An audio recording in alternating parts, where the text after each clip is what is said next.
مگر دیکھیے IMF یہ بھی کہتا ہے کہ جی آپ اپنی ٹیکس کلیکشن بہتر کریں. آپ کے ٹیکس فائلر جو ہیں بہت ہی کم ہیں. انہوں نے بلکہ بتایا کہ جی 3 ملین آپ کے صرف ٹیکس فائلرز ہیں اس سال کے آخر میں. تو انہوں نے یہ بھی بات کی. اب جو حکومت, ہمارے جو ذرائع ہمیں بتا رہے ہیں وہ یہ بتا رہے ہیں کہ جو سابق فاٹا اور پاٹا کے علاقے, وہاں پہ حکومت ٹیکس ایمنسٹی اسکیم لانے کا سوچ رہی ہے.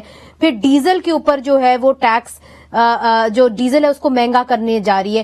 آپ کو کیا لگتا ہے کہ یہ اقدام ٹھیک ہوں گے, اور کیا حکومت پیسے اکٹھے کر پائے گی اس حوالے سے؟ یا ایک منموہن سٹائل آف گورننس بھی تھا, جب انہوں نے IMF سے قرضہ لیا تھا تو ان کو پتا تھا کہ انہوں نے کہاں سے ٹوٹی کھولنی ہے جہاں سے لوگوں کو تکلیف نہ ہو اور ٹیکس بھی زیادہ اکٹھا ہو جائے. تو انہوں نے پھر 2 سال کے بعد ہی IMF کو پیسے واپس کر دیے تھے.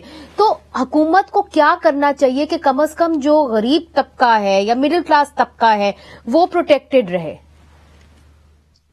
یہ بہت اہم سوال ہے, اور اس پہ میں اور میرے کچھ 2-3 PhD اسٹوڈنٹس ہم نے اس پہ بہت کام کیا ہے. دیکھیے, پاکستان کا جو ٹیکس کا نظام ہے وہ تقریباً 70% انڈائریکٹ ٹیکسز پہ بیسڈ ہے. ہمیں اپنے ڈائریکٹ ٹیکسز کے نظام کو بڑھانا ہے, اور اس میں 2 طرح کے آپ کو اقدامات لینے ہیں. ایک تو یہ کہ براڈ بیسنگ تو کرنی ضرور ہے, مگر دیکھیے پچھلے 75 سال سے جو پاکستان کا امیر طبقہ سب سے جو ہے جسے ہم شرفا کہتے ہیں, ایلیٹ, بے شمار مرات انہیں مل چکے ہیں. آپ چاہیں گے تو کسی وقت ایک پورا پروگرام کر کے میں آپ کو بتا سکتا ہوں. صرف ایک چھوٹا سا ایگزامپل آپ کے سامنے پیش کر دوں. اس وقت پاکستان کا ایگریکلچرل انکم ٹیکس جو ہے وہ پروونسز کے پاس ہے. 1% جو زمیندار ہیں ملک کے, 22% زمین ان کے ہاتھ میں ہے. سالانہ جو ہمارا ٹاپ 20% فارمرز ہیں ان کی سالانہ نیٹ آمدنی ہر خرچے کے بعد 1000 ارب کے لگ بھگ ہے. ریونیو کتنا ہے ایگریکلچرل انکم ٹیکس سے؟ کل پاکستان سے 3 ارب بھی نہیں ہے. یہ کون سا نظام ہے؟ دیکھیے, پروگریسیوٹی بہت ضروری ہے. کیپٹل گینز میں ایگزمپشن, پروفٹس میں بہت سے ایگزمپشنز دیے ہوئے ہیں آپ. تو بہت سی چیزیں ایسی ہیں جس میں آپ نے ریبیٹس, ایگزمپشنز, کنسیشنز وغیرہ سب سے امیر طبقے کو دیے ہوئے ہیں.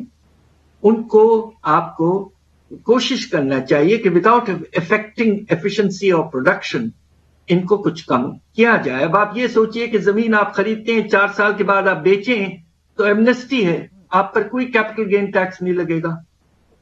تو اس طرح کی باتیں ہیں, اور وقت آ گیا ہے کہ ہمارے شرفا کو بھی اس بات کا احساس ہونا چاہیے کہ یہ اب سب ہمارا پیارا ملک ہے.